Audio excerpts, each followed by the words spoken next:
Hello and welcome back to Not the Forge. Today I'm in my garden and that's because I'm now isolating because of COVID. I don't actually have it, but I've got to isolate for 10 days. I'm about a week into it, and so I've still got a few more days. But yes, this is my garden, not the workshop.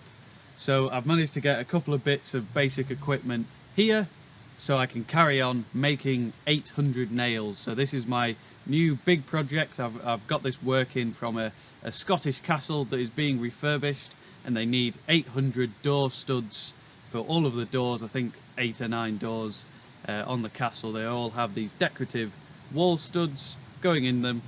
So I've got quite a few to make.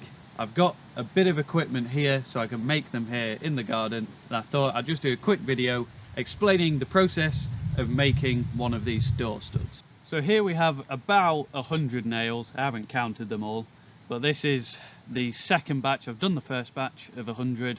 This is the second batch, another 100. But as I said, I've got 800 to make, so there's quite a few more to do. Anyway, I thought I'd take you through the process of making one of these heads. I've managed to get it down to 4 heats to make the head. They are chunky, they're quite big nails. I mean, the door studs really, just a decorative thing to go in the door, but they're about 8mm thick and between 25 and 30mm square on the actual head.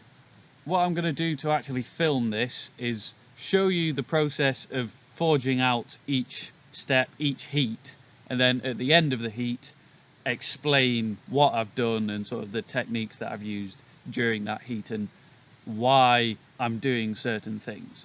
The bar that I'm using is 12mm round bar, so I've got a piece in the fire. We can get that out now, come on the near edge of the anvil and begin the transition between the head and the shank.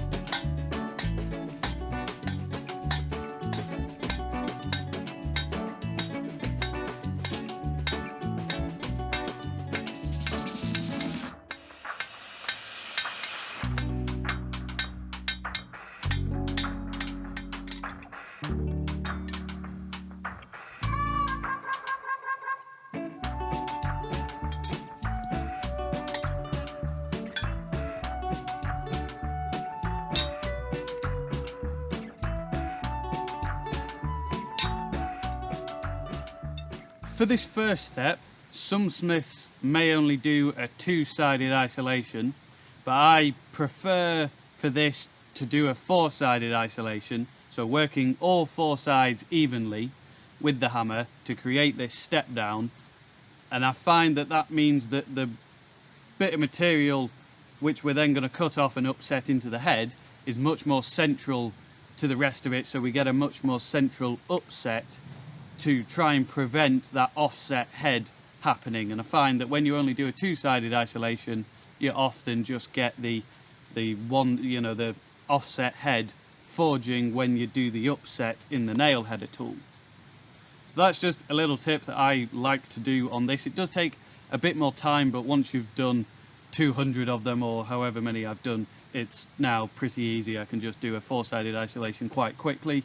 Then once we've got the material set, we come and I move my positioning. So usually when I'm forging like this, but to draw out the material, what I want to do is be nicking it with the edge of the hammer. So we're reducing our surface area contact like you would when you're working over the far edge of the anvil. But obviously, because we've got a shoulder, we can't work over the far edge of the anvil. So we decrease our surface area contact by changing the angle of our hammer. So rather than hitting flat, which is what I would be doing here, I change by 90 degrees. So I've now got the bar here, hammer there, and I flick the hammer over towards me. So I'm hitting with this side, so we get a nice, basically fullering action. So we can really draw that material out, and it means that I can do this in one heat, which is pretty good going to create a 4-sided isolation and a nice drawn down shank to it. It's about 5mm square, so it is quite a big drop down from 12mm square to 5mm square. And so to do it in a heat, really the only way that you're going to be able to do it is by angling towards you, reducing surface area contact, and getting in there, heating the steel up, but moving it really nice and fast. So then I just come back, planish those four sides, knock the corners off, planish it again after knocking the corners off, and then make a mark with a chisel so we're ready for the next heat where we can cut it off.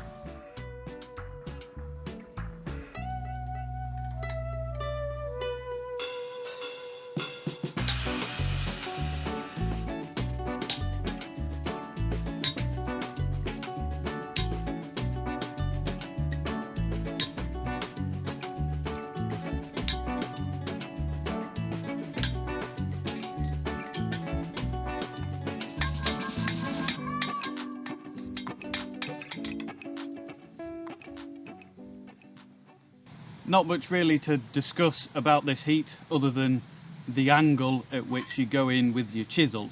So whenever you're cutting stuff with a chisel hot, you're always going to leave the profile of the chisel into the square bar. And so if you were to cut with the middle, your center line of the chisel perpendicular to the center line of the bar, then you're going to end up with a sloped cut. And so if we just did that and created a sloped cut on that lump of material which we're now going to upset in the nail header, it's then much more likely that we're going to end up with an offset head, because we're already creating that lovely rhombus, and as soon as you hit a rhombus it's just going to scooch out the way and create this offset head, and basically just creating a bigger rhombus. So we don't want to do that. To prevent that, all that you do is you angle your chisel over so that this face, or whichever way you're cutting, so for us we're cutting the lump of material off the bar, so our far side face wants to be perpendicular to the center line. So not the center line of the chisel, but that face. So to do that, you've got to angle towards yourself and cut in.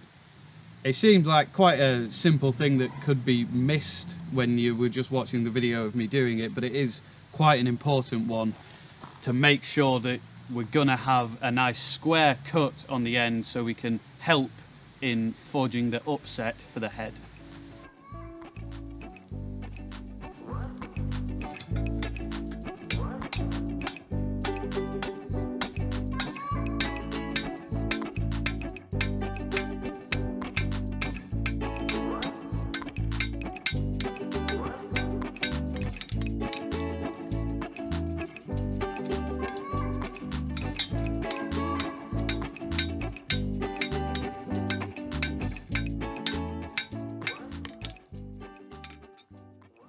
Let's just quickly talk about this nail header tool, because it's very important to get a good nail header tool made, because if you don't have a good one, you're just going to be so frustrated when you're making nails and they get stuck in there and you can't get them out. It'll just be really, really annoying. So the key thing to think about when making the nail header is to make the top smaller than the bottom.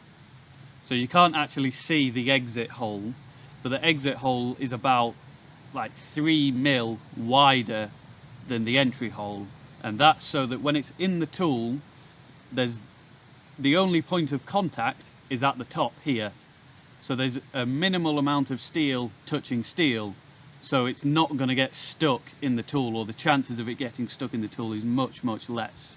So another point for ease of forging out these nails is to just put a couple of pieces of material on the bottom. I've just welded these on just for ease of making the tool, but that's so that it centers into the hardy hole, and so it's not going to go anywhere, and it's really useful when knocking the corners down, because obviously if we're on just the face of the anvil and we knock the corner down, the tool's going to fly off because we're hammering in at the angle. But if it's in the hardy hole, it's got resistance there, so if we knock it down, it's not going to move anywhere. So it's really useful just to put those two pieces of material on there so that it centers into the hole. I like to take 2 heats to get the head upset and forged and finished. And so on this first heat, all that I did was squash it down and then roughly knock the corners in. We could leave it like this with that sort of flaring out, on the corners, but I'm going to take another heat, go back, and we're going to actually forge the sides square and then clean up our sort of knockdowns and all of the shape on the face.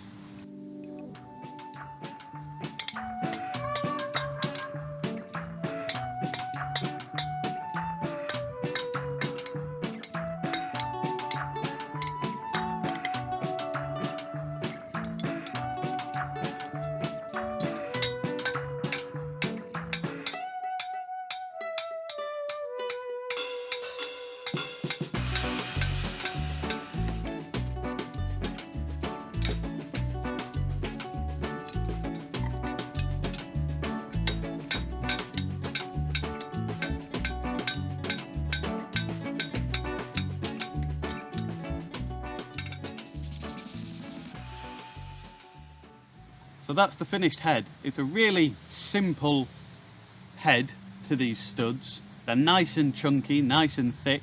They're going on doors. So traditionally this is called a clasp nail. You would hammer them through the door and then the end would be bent over like a staple. But the client actually doesn't want that, as they were putting them into the wood and splitting the doors. So these are actually all going to get cut down to 20mm and then they're just sort of like a tack. So they're just going to be tapped into the door rather than clasped on the back. So here we are. Hopefully you've enjoyed this little video just about making some nails, and as I said, I have literally hundreds more of these to do, but it goes to show that you can just do it in your garden. I've literally got an anvil, a blower, a little portable forge, a couple of hammers, minimal hand tools, but I've been able to keep on working and keep on making loads of these little nails. At the end of the last video I mentioned that I didn't know when I would be able to get any videos out because I was supposed to be going to a couple of shows, but I was in isolation, so I missed out on going to those shows, which was very annoying. And then I've been setting up here and making all of these nails. I've now nearly ran out of steel for making these nails, so I'm going to have to order some more. But I managed to get some time today to make this video.